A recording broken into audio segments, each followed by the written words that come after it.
Ever wondered if there are Elvis songs you've never heard? Could the king of rock and roll have recorded tracks that virtually disappeared from history? In the vast catalog of Elvis Presley's musical legacy, certain songs have mysteriously faded into obscurity, becoming so rare that even the internet, with its seemingly infinite archive of information, barely acknowledges their existence. While Elvis enthusiasts can easily access hits like Jailhouse Rock and Can't Help Falling in Love with a simple search, there exists a shadow collection of recordings that have slipped through the digital cracks, becoming whispers in the extensive narrative of the King's career. Number 1. Hot Dog. What if I told you Elvis recorded a song about a hot dog? It sounds like the kind of thing someone would make up right. Yet deep in the King's catalog lies this quirky, fast-paced rockabilly number that's been practically erased from popular memory. Recorded during a session at Radio Resorters in Hollywood in January 1959.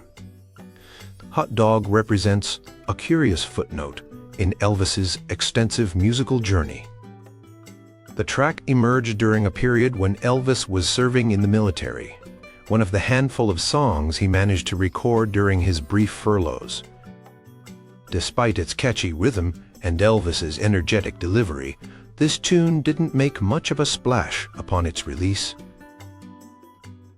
The song was originally included as the B-side to A Fool Such as I, which reached number 2 on the Billboard Hot 100 chart. While the A-side soared, Hot Dog remained in the shadows, rarely played on radio or included in retrospectives of Elvis's work. What makes Hot Dog particularly fascinating is its straightforward, almost silly lyrics about, well, hot dogs, a departure from the romantic ballads and intense rockers that defined much of his career. Elvis sings with unmistakable enthusiasm. Hot dog, that's some dog. Hot dog, you ain't nothing but a dog. The playfulness of the tracks inks a lighter side of Elvis that fans rarely got to see. Music historians note that the song represents a curious intersection in Elvis's career. Created during his military service when his management was desperately trying to maintain his presence in the music industry. The recording quality itself is remarkable considering the circumstances, with Elvis's voice sounding fresh and vibrant despite the pressure he was under during these rushed sessions. Despite its obscurity today, those who have stumbled across Hot Dog often express surprise at its infectious energy. The backing vocals provided by the Jordanaires add depth to what might otherwise be considered a novelty song, elevating it beyond mere filler material. Searching for this track online proves unusually challenging. Streaming services often omit it from their Elvis collections, and YouTube uploads of the song frequently disappear due to copyright claims or simply lack of interest.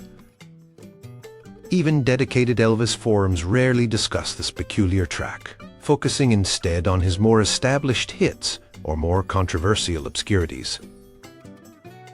The session musicians who performed on Hot Dog included some of the best in the business: Scotty Moore on guitar and DJ Fontana on drums, yet even in their memoirs and interviews, this recording session rarely merits mention. It's as if the song has been collectively forgotten by everyone involved in its creation.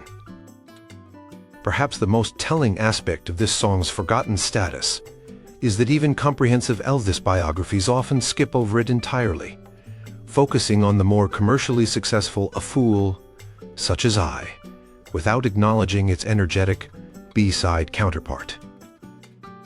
In the vast landscape of Elvis's recorded output, Hot Dog stands as a quirky, almost accidental creation that's faded into near-complete obscurity. Number 2, Britches. Have you ever imagined Elvis singing about pants? In the obscure corners of Elvis Presley's discography, lies a track so rarely mentioned that even dedicated collectors sometimes question its existence. Britches, recorded during a marathon session in Nashville's RCA Studio B in March 1962, represents one of the most peculiar and forgotten entries in the King's extensive catalog. This curious track emerged during a period when Elvis was churning out movie soundtracks at an alarming rate, films that increasingly prioritized quantity over quality. Britches was initially considered for inclusion in the film Kid Galahad, but was ultimately shelved, deemed not quite right for the boxing-themed movie. Instead of finding a home in another project, the song mysteriously disappeared from circulation. The song itself is a mid-tempo, country-tinged number with lyrics that playfully describe a man whose pants are constantly causing him problems, too tight, too loose, or simply unsuitable for the occasion. While the subject matter might seem trivial, Elvis delivers the lyrics with his characteristic charm. "These britches got me in stitches. They're tight, in all the wrong places." The backing vocalists add a layer of humor with their echo of "Britches, britches" throughout the chorus. What makes the obscurity of Britches particularly striking is that it features some of Nashville's finest session musicians, including guitar legend Hank Garland and pianist Floyd Kramer. The production quality is unmistakably professional, with the warm, room-filling sound that characterized Elvis's Nashville recordings of this era. Despite these credentials, the song never received an official release during Elvis's lifetime. Music historians who have managed to track down this elusive recording note several theories about its disappearance. Some suggest that Colonel Tom Parker, Elvis's notorious manager, considered the song too frivolous even by the standards of Elvis's movie soundtracks. Others propose that legal complications regarding songwriting credits led to the track being shelved indefinitely. The first time Britches saw any kind of official release was in a limited European box set in 1989, over a decade after Elvis's death. Even then, the accompanying liner notes provided almost no context for the recording, merely listing it as an outtake without further explanation. The few reviews that mentioned this collection barely acknowledged the track's existence. Searching for Britches online today yields surprisingly sparse results.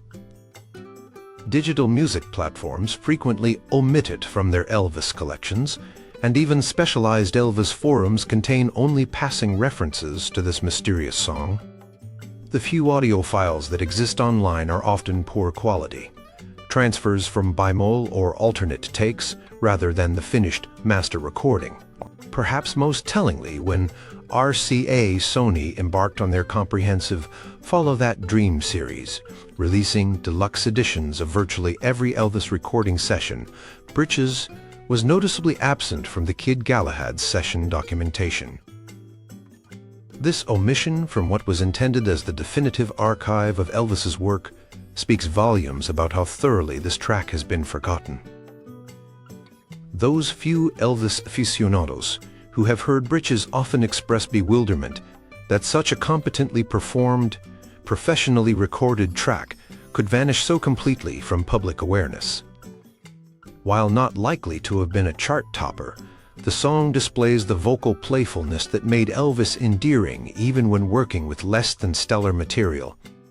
The musicians who performed on this forgotten track have largely passed away without ever discussing it in interviews or memoirs.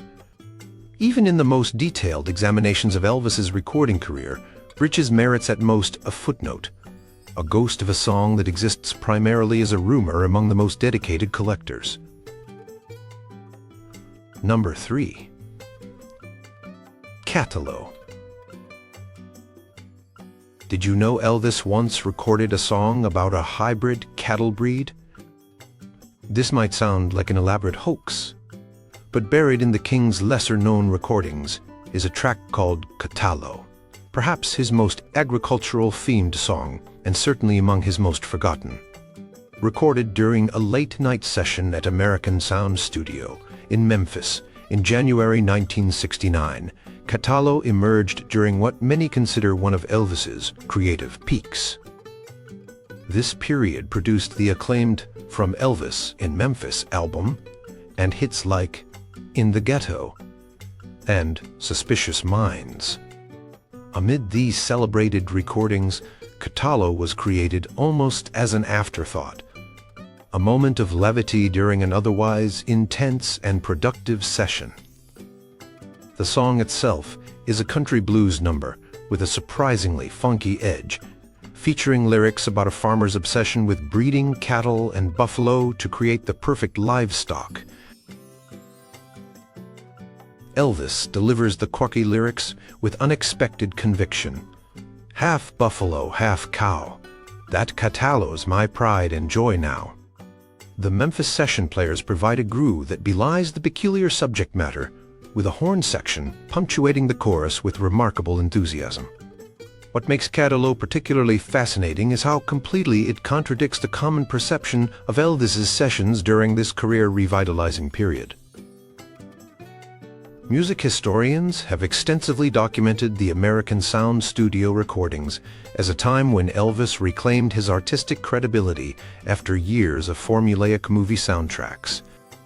Yet virtually none of these scholarly assessments mention Catalo, as if its existence might somehow undermine the narrative of Elvis's artistic renaissance.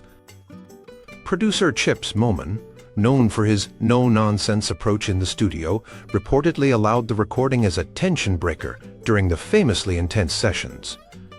According to rare accounts from session musicians, Elvis discovered the concept of actual Catalo breeding in a magazine he was reading between takes and became inexplicably fascinated by the topic, improvising lyrics on the spot. Despite being fully recorded and mixed, Catalo never received an official release during Elvis's lifetime.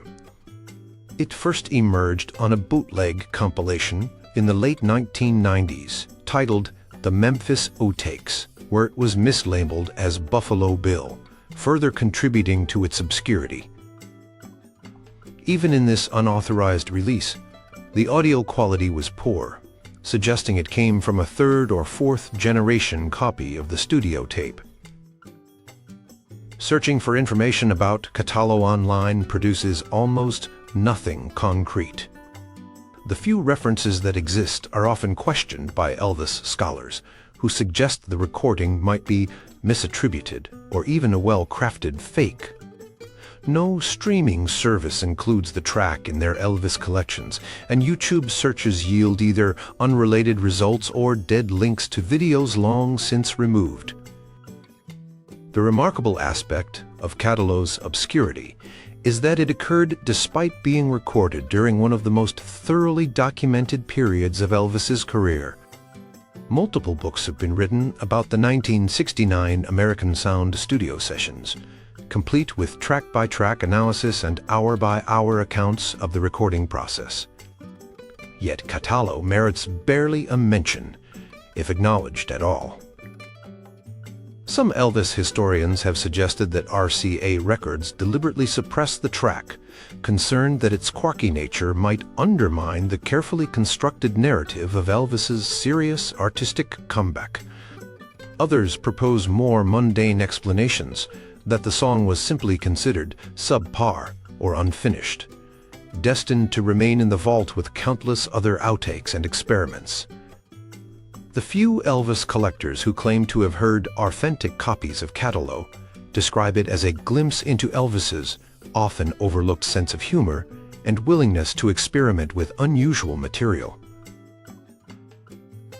While the song would likely never have been a hit, its complete disappearance from Elvis's official catalog represents a curious gap in what is otherwise one of the most extensively documented musical careers in history.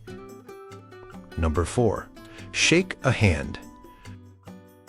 Can a song performed by one of the most famous musicians ever completely disappear? In the case of Elvis Presley's version of Shake a Hand, the answer seems to be a perplexing yes.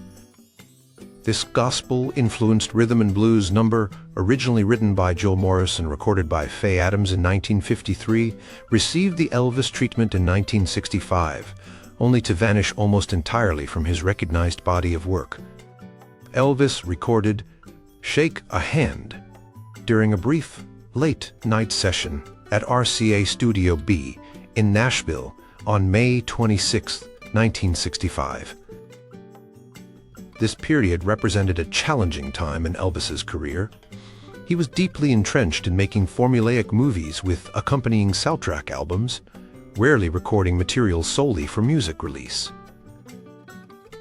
The session that produced "Shake a Hand" was something of an anomaly, a rare opportunity for Elvis to explore music that interested him rather than fulfilling contractual obligations.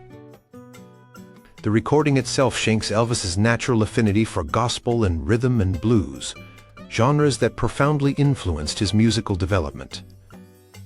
His vocal performance on "Shake a Hand" is notably passionate, with biographers who have heard the track describing it as reminiscent of his early Sun Records energy combined with the vocal maturity he had developed by the mid-1960s. The backing musicians, including guitar virtuoso James Burton, provide a restrained but soulful accompaniment that perfectly complements Elvis's emotional delivery. What makes the obscurity of "Shake a Hand" particularly baffling is that, unlike some other forgotten Elvis tracks, it was apparently completed to everyone's satisfaction. Studio documentation indicates that multiple takes were recorded, with take 7 marked as master, the standard indication that a finished version had been achieved. Despite this, the song was neither released as a single nor included on any album during Elvis's lifetime. The first confirmed appearance of "Shake a Hand" came in 1992 on a limited release box set called "From Nashville to Memphis: The Essential 60s Masters." Even in this comprehensive collection, the track received little attention in the accompanying documentation, listed simply as a previously unreleased studio recording, without further context or explanation. Following this brief emergence, the song seemed to retreat back into obscurity, rarely included in subsequent compilations or digital releases. Music historians have proposed various theories for the track's disappearance. Some suggest that Colonel Parker, Elvis's manager, considered the raw, gospel-influenced performance too reminiscent of Elvis's earlier style, at a time when he was trying to position the singer as a mainstream family entertainer. Others point to possible copyright complications, as the song had multiple recorded versions by prominent artists before Elvis tackled it. What makes searching for Elvis's version of "Shake a Hand" online particularly frustrating is that the title is shared by several other songs recorded by different artists with completely different melodies and lyrics. Digital searches often lead to these unrelated tracks, or to cover versions by other performers, with Elvis's interpretation remaining elusive even on platforms dedicated to rare recordings. Even more curious is the absence of discussion about this track among Elvis's session musicians. In numerous interviews and memoirs, the Nashville team players who backed Elvis throughout the 1960s have shared detailed recollections about recording sessions, often highlighting their favorite overlooked gems from this period. Yet, "Shake a Hand" rarely merits mention, as if the track has slipped from memory, even for those who performed on it. The few Elvis researchers who have managed to hear authentic copies describe "Shake a Hand" as a performance that bridges the gap between Elvis's early rock and roll recordings and his later, more mature ballad style. The song's arrangement reportedly features subtle organ accompaniment that gives it a church-like quality, with Elvis's voice conveying genuine emotion rather than the theatrical delivery that characterized many of his movie soundtrack recordings from this era. Perhaps the most telling aspect of this song's forgotten status is that even comprehensive Elvis discographies sometimes omit it entirely, despite documented evidence of its recording and subsequent limited release. In the vast ecosystem of Elvis's musical output, Shake a Hand represents something of a phantom, a completed professional recording that has somehow slipped through nearly every crack in the archival process. Number 5. Plantation Rock. Ever heard of an Elvis song that's so obscure even hardcore fans question whether he actually recorded it? Among the rarest and most mysterious tracks in Elvis Presley's extensive catalog is a peculiar number called Plantation Rock, a song so thoroughly forgotten that finding concrete information about it has become a challenge worthy of musical archaeologists. According to the limited documentation available, Plantation Rock was recorded during an informal session at Elvis's home in Bel Air, California, in December 1960. This period marked a transitional time in Elvis's career. He had recently returned from his military service in Germany and was beginning to focus heavily on his film career. The casual home recording session that allegedly produced Plantation Rock represents a rare moment of musical spontaneity during an increasingly structured phase of his life. The track itself is described by the few who claim to have heard authentic copies as a loose, rockabilly-style jam, with improvised lyrics referencing Southern plantation life, a subject matter that contributes significantly to its obscurity in modern times. The insensitive cultural references reportedly contained in the lyrics may explain why this track has been systematically excluded from official releases and retrospectives of Elvis's work. What makes Plantation Rock particularly enigmatic is the inconsistency in accounts of its creation. Some Elvis historians suggest it was recorded with a small group of friends and musicians who happened to be visiting with minimal equipment and no professional oversight. Others claim it was never actually recorded at all, but rather exists only as a misidentified bootleg of another artist's work, or perhaps a well-crafted hoax perpetuated among collectors. The first mention of Plantation Rock in any semi-official capacity came in an obscure European Elvis fan club publication from 1976, shortly before his death. The newsletter contained a brief reference to the song as part of a comprehensive discography, listing it as an unreleased home recording. This single reference became the basis for decades of speculation among collectors about the track's existence and content. Searching for Plantation Rock online yields almost nothing concrete, a situation unusual even for rare Elvis recordings. Most of his unreleased or obscure tracks have found their way to YouTube or specialized collector forums, often in poor quality, but nevertheless accessible. Plantation Rock, by contrast, remains almost completely absent from digital spaces, with searches typically leading to discussions about whether the recording actually exists rather than to the audio itself. The few Elvis researchers who insist they've heard authentic copies describe a recording of surprisingly good quality given the circumstances, with Elvis's voice clearly recognizable despite the informal setting. The backing instrumentation is reportedly minimal, primarily acoustic guitar and light percussion, with Elvis occasionally stopping to laugh or make comments to others present at the session. What makes the mystery of Plantation Rock particularly compelling is how it contradicts the carefully maintained narrative of Elvis's recorded legacy. RCA Records, his longtime label, has released numerous comprehensive box sets, claiming to include every known Elvis recording, including informal sessions, false starts, and alternate takes. Yet Plantation Rock remains conspicuously absent from all of these collections, neither acknowledged nor explained away. Some Elvis scholars have suggested that the song may have been deliberately suppressed due to its potentially offensive content, particularly as cultural sensitivities evolved in the decades following its alleged recording. Others propose that the track may exist in private collections but has been kept from wider circulation through legal threats or financial incentives from Elvis's estate, concerned about how such material might affect his legacy. The most skeptical Elvis historians dismiss Plantation Rock entirely, suggesting it represents a case of collective false memory among fans, or perhaps confusion with an unrelated recording by another artist from the same era. They point to the lack of session documentation, the absence of any reference to the song in the memoirs of Elvis's friends or associates, and the convenient impossibility of verifying a recording that seemingly no one can access.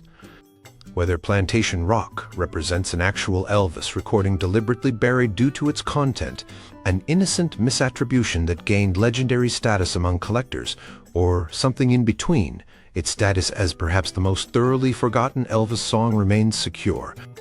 In a digital age, where virtually everything is accessible, the continued obscurity of this track, whether real or imagined, stands as a fascinating footnote in the exhaustively documented career of Elvis Presley. What other forgotten musical treasures might be hiding in plain sight, waiting for a curious listener to rediscover them?